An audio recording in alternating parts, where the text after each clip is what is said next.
Qu'a décidé la Chambre préliminaire 2 à propos de la coopération de l'Afrique du Sud dans l'affaire al-Bashir?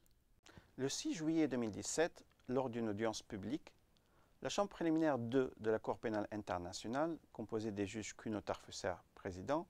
Chang Ho-Chang et Marc Perrin de Bréchambault, ce dernier ayant publié une opinion partiellement décidante, a rendu une décision constatant que l'Afrique du Sud n'avait pas respecté ses obligations en ne procédant pas à l'arrestation et la remise d'Omar al-Bashir à la Cour, alors qu'il se trouvait sur le territoire sud-africain entre le 13 et le 15 juin 2015. Toutefois, la Chambre a estimé qu'il n'était pas nécessaire de renvoyer cette question à l'Assemblée des États parties au Statut de Rome ou au Conseil de sécurité des Nations Unies. Pourquoi la CPI demande l'arrestation de M. al-Bashir?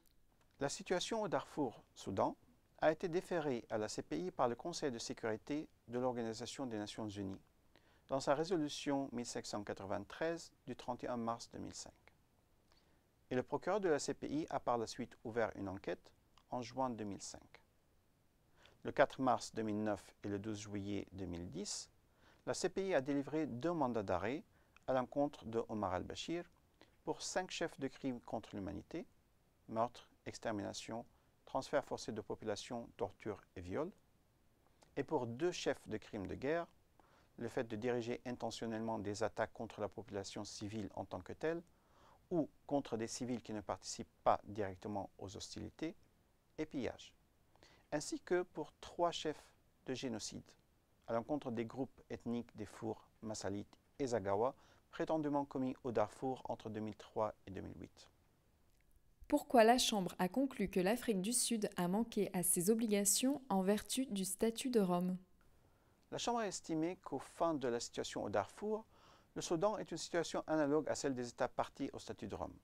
Ceci à la suite de la résolution du Conseil de sécurité en vertu du chapitre 7 de la Charte de l'ONU, qui a déclenché la compétence de la CPI dans la situation au Darfour et qui a imposé au Soudan l'obligation de coopérer pleinement avec la CPI.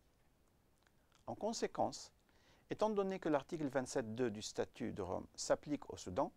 les immunités d'Omar al-Bashir, en tant que chef d'État en vertu du droit international coutumier, ne s'appliquent pas concernant les États parties au statut de Rome lors de l'exécution de la demande d'arrestation et de remise de la CPI pour des crimes relevant de la compétence de la Cour et qui auraient été commis au Darfour, au Soudan. La Chambre a donc constaté que les États parties au statut de Rome ont le devoir d'exécuter les mandats d'arrêt délivrés par la CPI et de mettre en œuvre la demande de la Cour en vue de l'arrestation d'Omar al-Bashir et de sa remise à la Cour. La Chambre a également ajouté que l'accord sur la tenue du sommet de l'Union africaine, selon ses propres termes, ne conférait pas d'immunité aux chefs d'État présents au sommet. Et enfin, la Chambre a constaté que les arguments soulevés par l'Afrique du Sud concernant les interactions avec la CPI entre le 11 et le 13 juin 2015 n'ont pas d'influence sur sa conclusion, selon laquelle l'Afrique du Sud avait l'obligation d'arrêter Omar al-Bashir et de le remettre à la CPI alors qu'il se trouvait sur le territoire sud-africain. Pour ces raisons-là, la Chambre a conclu qu'en n'arrêtant pas Omar al-Bashir qui se trouvait sur son territoire, l'Afrique du Sud a manqué aux obligations qui lui incombent en vertu du statut de Rome, empêchant ainsi la Cour d'exercer ses fonctions et pouvoirs en vertu de ce même statut, et ce dans le cadre de la procédure pénale engagée à l'encontre d'Omar al-Bashir. Pourquoi la Chambre a-t-elle décidé de ne pas renvoyer la non-coopération de l'Afrique du Sud à l'Assemblée des États parties ou au Conseil de sécurité? La Chambre a considéré,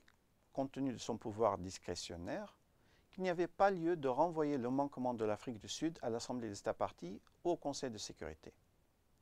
Pour parvenir à cette conclusion, la Chambre a estimé que l'Afrique du Sud était le premier État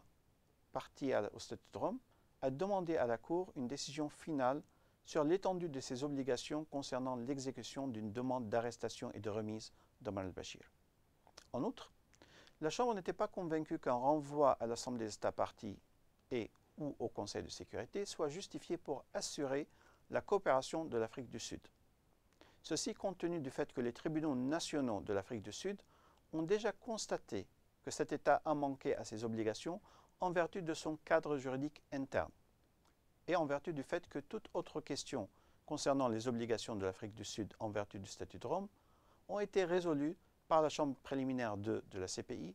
dans cette décision du 6 juillet 2017. Cette décision est-elle définitive? L'Afrique du Sud, de même que le procureur de la CPI,